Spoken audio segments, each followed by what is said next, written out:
Now we're looking at self-disclosure as a second part. This is the second portion of the video lecture on self-disclosure. Today we're going to focus on the Johari window, which is often used to talk about how we view and share information about ourselves with other people. The Johari window was created, or Johari, depending upon who you listen to, by Joseph Luft and Harry Ingram. So in 1955, they called it the Johari or the Johari window. Think about what you know about yourself and what you have chosen to share with other people. So there's information about yourself that other people know about you. There's also information about yourself that other people do not know about you. So information known to others and information not known to others. There's information about yourself that you of course know, and there's information about yourself that you don't know. If you plot this, you will find then 4 quadrants or 4 panes of the Johari window. So the goal of the Johari window is to demonstrate the importance of open communication and explain its effect on trust with an individual or with a group. It will also teach you the importance of self-disclosure and show you how the individual feedback or the group feedback, what you hear from other people, can help you grow both personally and professionally. So the 4 quadrants representing the person in relation to others. The first is the open quadrant.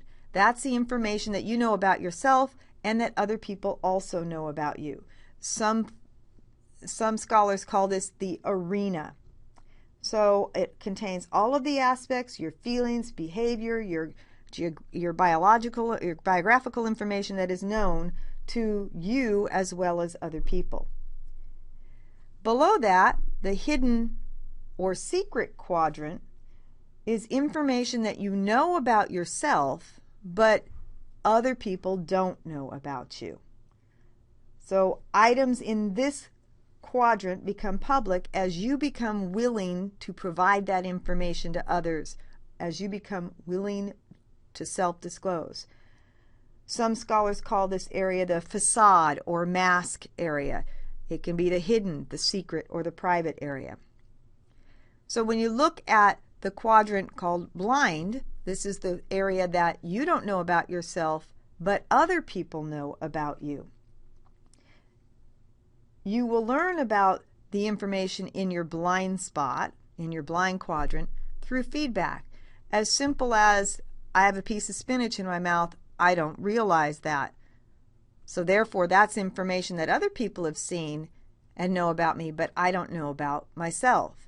You probably know somebody or have heard of a person who has been adopted, and everybody seems to know about that adoption except the person who was adopted. So that's information they don't know. And if there's information that you don't know about yourself that other people know about you, then obviously there's going to be some information about yourself that other people do not know. So therefore, that's the unknown quadrant. Some scholars will call this the dark or the gray quadrant. So the Johari window then stresses the changes in awareness that will occur over time. How do you provide information to others? How do you enlarge or decrease the open and public quadrants versus the hidden and secret quadrant? You're going to get that through self-disclosure and giving feedback. In order to learn more about yourself, you're going to have to ask for and receive feedback. So these 4 quadrants, in other words, are what I see in me, what I do not see in me, what you see in me, and what you do not see in me. I want you to notice that as you enlarge one quadrant, it will affect the size and what is in the other quadrants. In this case, as you share more information about yourself and others give you feedback, you're going to reduce the hidden and secret quadrant while you increase the open and public quadrant, and that in turn will decrease the blind quadrant. So you can see that there are changes that occur when you engage in self-disclosure with others. The ultimate goal of the Johari window is to enlarge the open area without disclosing information that is too personal. So you've got to be able to assess risk. The open area is generally the most important quadrant. As more people know about each other, the more information you know about each other, the more productive, cooperative, and effective they will likely be when working together. So the major question is, how do you enlarge that open area without disclosing information that is too personal? So if you look at this, think about it as the do ask and do tell policy. The process of enlarging the open quadrant is called self-disclosure. So you are asking for information in terms of getting feedback. That's going to reduce the blind quadrant. But self-disclosure will decrease the hidden secret or private quadrant. Information that was hidden from a person, you have now provided that. They now know that about you. So reducing the blind quadrant, you get that by asking questions and having people give you feedback. You learn more about yourself. You can also, shared discovery will increase the open and public quadrant by taking parts out of the unknown quadrant and putting it in there. So that's the two of you working together to find out more information. Self-discovery is when you learn more about the hidden and secret quadrant. When that one gets bigger, then you're likely to reduce what's in the unknown. And you will reduce you will encroach upon the unknown quadrant from the blind quadrant when other people are able to observe and provide information.